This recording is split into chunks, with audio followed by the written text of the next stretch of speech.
Hello everyone. So in this video we are going to discuss about reaction intermediates. Reaction intermediates को हम जानने की कोशिश करेंगे, जैसे कार्बोकेटायन है, कार्बो एनायन है, फ्री रेडिकल्स है. दिस आर रिएक्शन इंटरमीडिएट्स जो कि जब हम रिएक्शन दो इंग्रेडिएंट के बीच में रिएक्शन लगवाते हैं, रिएक्टेंट्स के बीच में रिएक्शन लगाते हैं, फाइनल हमें प्रोडक्ट मिलता है. ओके तो रिएक्टेंट से लेके प्रोडक्ट बनने की जो प्रोसेस के बीच में जो कुछ प्रोडक्ट्स बनते हैं, इनकम्प्लीट प्रोडक्ट्स बनते हैं, इंटरमीडिएट्स कहलाते हैं. Okay so those species which are form during the reaction, वो स्पीशीज़ या वो मॉलिक्यूल या वो केमिकल सब्सटेंस जो कि ड्यूरिंग रिएक्शन होने के बीच में जो बनते हैं, which are form during the reaction and are destroy before completion of reaction, और रिएक्शन कंप्लीट होने के पहले ही ये डिस्ट्रॉय हो जाते हैं. ओके तो ये इंटरमीडिएट्स रिएक्टेंट से प्रोडक्ट के बीच में बनते हैं और प्रोडक्ट बनने के पहले ही ये डिस्ट्रॉय हो जाते हैं. Very first reaction intermediates is carbocation. Carbocation क्या होता है? कार्बन की वैलेंसी 4 होती है. ओके मतलब उसके आउटर शेल में 4 इलेक्ट्रॉन है जो कि दूसरे एटम्स के साथ मिलके 4 बॉन्ड बना सकते हैं. अब अगर हम एक इलेक्ट्रॉन कार्बन से छीन लें तो उसके पास हो जाएगा पॉजिटिव चार्ज, उसके ऊपर आ जाएगा पॉजिटिव चार्ज, क्योंकि electrons is negative. Okay so जैसे ही आप उसकी नेगेटिविटी दूर करेंगे तो थोड़ा पॉजिटिविटी आ जाएगा कार्बन के ऊपर.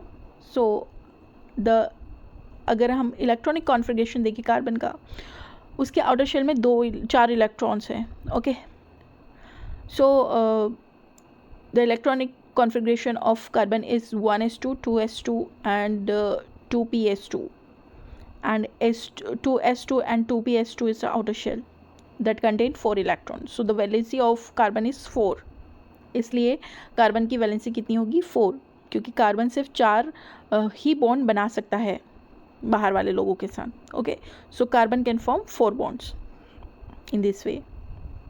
अगर कार्बन के आउटर शेल से जिसमें 4 इलेक्ट्रॉन्स रहते हैं, हम p ऑर्बिटल से एक इलेक्ट्रॉन ले लें तो कार्बन के पास आ जाएगा क्या? Positive charge. मतलब कार्बन के 3 इलेक्ट्रॉन ने तो अलग अलग एटम के साथ बॉन्ड बना रखा है, बट चौथा इलेक्ट्रॉन आपने ले लिया है तो वहाँ पे पॉजिटिव चार्ज आ गया है. पॉजिटिव चार्ज आने की वजह से ये हो गया है इलेक्ट्रॉन डेफिशिएंट, मतलब इसके पास इलेक्ट्रॉन की कमी आ गई है, क्योंकि इसके पास 4 इलेक्ट्रॉन थे, एक आपने छीन लिया है तो अब कमी आ गई ना इलेक्ट्रॉन्स की. ओके सो अगर हम इलेक्ट्रॉनिक कॉन्फ़िगरेशन देखें कार्बन का तो 2s2 एंड 2p-s2.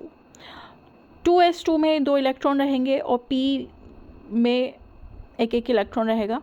ओके अगर हम इसी कार्बन को एक्साइटेड स्टेट में ले जाएं, कार्बन एटम को, और इसका एक्साइटेड स्टेट कॉन्फ़िगरेशन देखें कार्बन का, तो क्या होगा? हर एक सेल में एक इलेक्ट्रॉन चले जाएगा, जो कि 2s ऑर्बिटल में जो एक इलेक्ट्रॉन पैरिंग में प्रेजेंट था वो एक्साइट होकर p ऑर्बिटल में चला जाएगा. तो अब सभी सब शेल्स में एक इलेक्ट्रॉन प्रेजेंट है.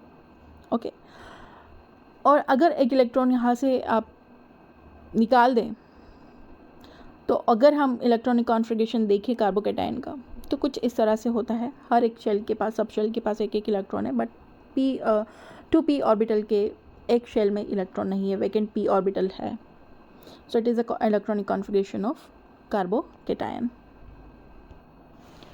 सो carbocation is represented in this way, the 3 electrons making bond with the 3 other atoms, and at the other side positive charge is present.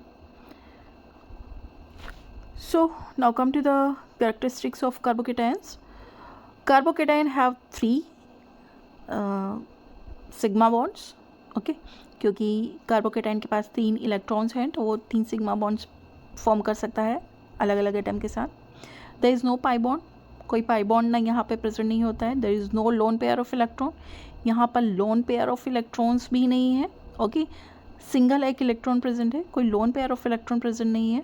Okay and carbocation have 6 electron in outer shell. Okay carbocation के outer shell में 6 electron present है. Okay 6 electron present क्यों है? क्योंकि 3 तो already carbocation के पास थे okay.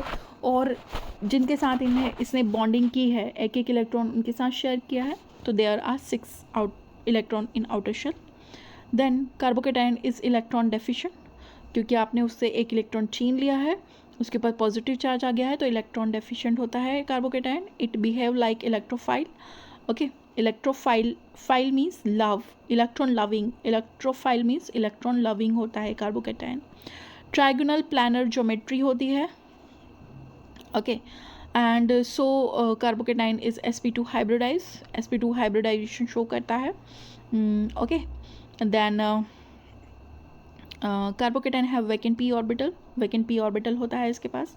Then carbocation stability is directly proportional to electron donating और इलेक्ट्रॉन रिलीजिंग ग्रुप। ओके, अगर उसे कोई इलेक्ट्रॉन डोनेटिंग ग्रुप अटैच होता है तो उस कार्बोकेटाइन की स्टेबिलिटी बढ़ जाती है, और अगर इलेक्ट्रॉन डेफिशिएंट ग्रुप आके अटैच होता है तो उसकी कार्बोकेटाइन की स्टेबिलिटी डिक्रीज हो जाती है। Okay, so if carbocation bonded, अब अच्छा ये sp2 हाइब्रिडाइज हमने किस तरह बोला कि कार्बोकेटाइन sp2 हाइब्रिडाइज है।